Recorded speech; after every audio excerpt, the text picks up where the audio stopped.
కనీస వేతనం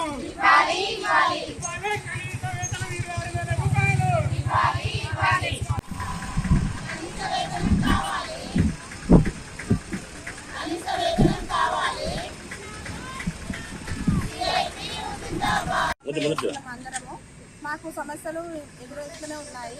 మాకు టీచర్స్ కానీ హెల్పర్స్ కానీ ఏ విధమైన రక్షణ లేదు. మాకు ఎవరైనా చనిపోతే కూడా వాళ్ళకి బెనిఫిట్ అనేది ఏం లేదు.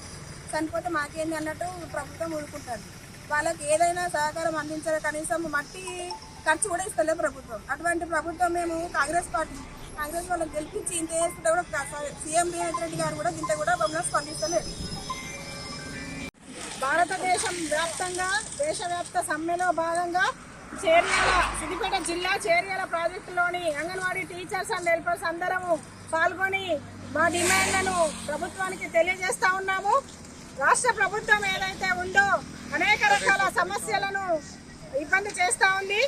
మరి ఈ జిల్లాలో ఉన్నటువంటి ఖాళీ పోస్టులను వెంటనే భర్తీ చేయాలి. కనీస వేతనము 26,000 రూపాయల కనీస వేతనం ఇవ్వాలి. అట్లాగే ఖాళీ పోస్టులన్నీ భర్తీ చేయాలి. సుప్రీంకోర్టు ఇచ్చిన తీర్పు ప్రకారము గ్రాడ్యుయేటీని ఇవ్వాలి. అట్లాగే అధికారుల వేధింపులు కూడా మానుకోవాలి.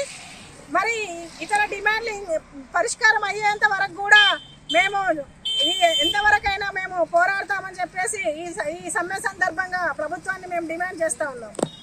చేస్తూ చేరేల ప్రాజెక్టు నుండి మేము అంగన్వాడీ టీచర్లు ఆయాలం అందరం కలిసి ర్యాలీ తీయడం జరిగింది. మా సమస్యలు వెంటనే పరిష్కరించాలి. అంగన్వాడీ టీచర్లను ఆయాలను ప్రభుత్వ ఉద్యోగులుగా గుర్తించాలని, ఖాళీగా ఉన్న పోస్టులను భర్తీ చేయాలని, తర్వాత మాకు ఉద్యోగ భద్రత కల్పించాలనే డిమాండ్స్ తోటి మేము ఈరోజు దేశవ్యాప్త సమ్మెను ఉద్యోగం మరి జయప్రదం చేయాలని మన చేర్యాల అంగన్వాడీ యూనియన్ సందర్భంగా 5 మండలాల సందర్భంగా మేము ఇక్కడికి వచ్చి మేము ఈ విధంగా ర్యాలీ చేస్తున్నాము. కనీస వేతనం మాకు ఇవ్వాలని మేము కోరుకుంటున్నాము. మా సమస్యలు కూడా పరిష్కరించాలి. మేము చేసే వెట్టి చాకరీగా అనిపిస్తుంది. మేము చేసే పనికి కనీస వేతనం మాకు సరిపోతలేదు. మాకు 26,000 జీతం చేయాలి. మమ్మల్ని ప్రభుత్వ ఉద్యోగులు గుర్తించాలని కూడా మేము కోరుకోవడం జరుగుతుంది.